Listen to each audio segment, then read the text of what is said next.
حیدرآباد چاندنی mobile market میں یہ قرآن کی بے حرمتی کی گئی ہے. توبہ نعوذ باللہ. قرآن کو جلا کے شہید کر کے پلازے کی چھت سے پھینکا گیا. جس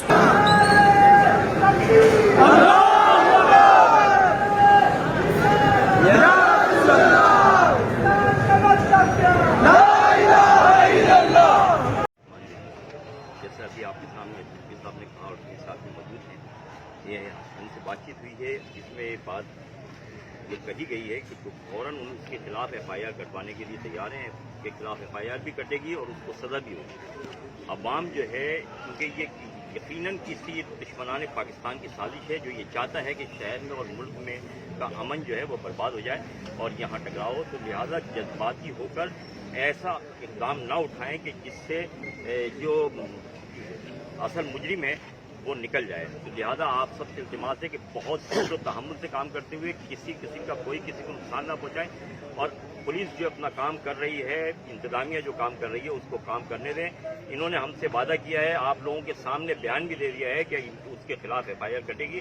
لہٰذا آپ سے ایک مرتبہ پھر کہتا ہوں کہ آپ لوگ اطمینان رکھیں، صبر و تحمل سے کام لیں، کوئی کسی قسم کا فساد یا جھگڑا نہ کریں. انشاءاللہ تبارک و تعالیٰ اس گستاخ کو اس کی سزا دی جائے. تمام جو ہمارے بھائی ہیں ان سے ریکویسٹ کر رہا ہوں کہ یہ جس نے بھی یہ توہین کی ہے، جس نے بھی یہ ظلم کیا ہے، اس کے خلاف قانونی کارروائی ہو رہی ہے. اس میں ایف آئی آر کر کے اور اس کے خلاف جو بھی کیس سب سے اسٹرانگ بنے گا ہم اس کو کر رہے ہیں. قانون کے مطابق اس کو بالکل سزا ملے گی. یہ میں آپ سے بالکل ایشورنس کر رہا ہوں، آپ سے وعدہ کر رہا ہوں. مہربانی کر کے اس ماحول میں ہم ایک دوسرے کا نقصان کر رہے ہیں، ایک دوسرے کے املاک کا نقصان کر رہے ہیں اور معصوم لوگوں کو ہرٹ کر رہے ہیں. ان کی جان مال کا تحفظ کرنے میں ہم ناکام ہوں. تو مہربانی کر کے جس نے زیادتی کی ہے، جس نے ظلم کیا ہے، اس کو سزا دلوائیں.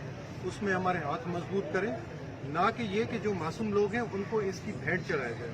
میں سب سے التجا کرتا ہوں، آپ سب سے ریکویسٹ کرتا ہوں کہ مہربانی کر کے اس چیز کو، سینٹیمنٹس کو، ہم سب مسلمان ہیں، ہم سب نے کلمہ پڑھا ہوا ہے، پر جو جس نے زیادتی کی ہے اس کو قانون کے مطابق سزا دلوانے میں ہماری ہمت اور طاقت بنے.